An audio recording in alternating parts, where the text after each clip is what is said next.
வடலூரில் அணையா அடுப்பு எனும் வள்ளலார் ஏற்றி வைத்த தினமான இன்று விழுப்புரம் வள்ளலார் சத்தியஞான தர்மசாலா சபையின் சார்பில் ஒருங்கிணைப்பாளர் அன்னதானம் மற்றும் அரிசி வழங்கப்பட்டது.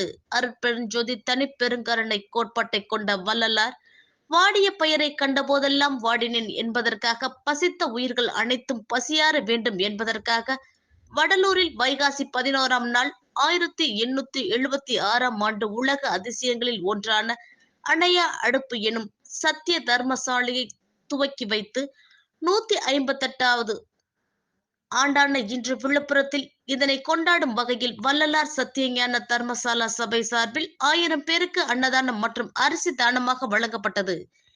ஏழை எளிய மக்கள் இதனை பெற்று சென்றனர்.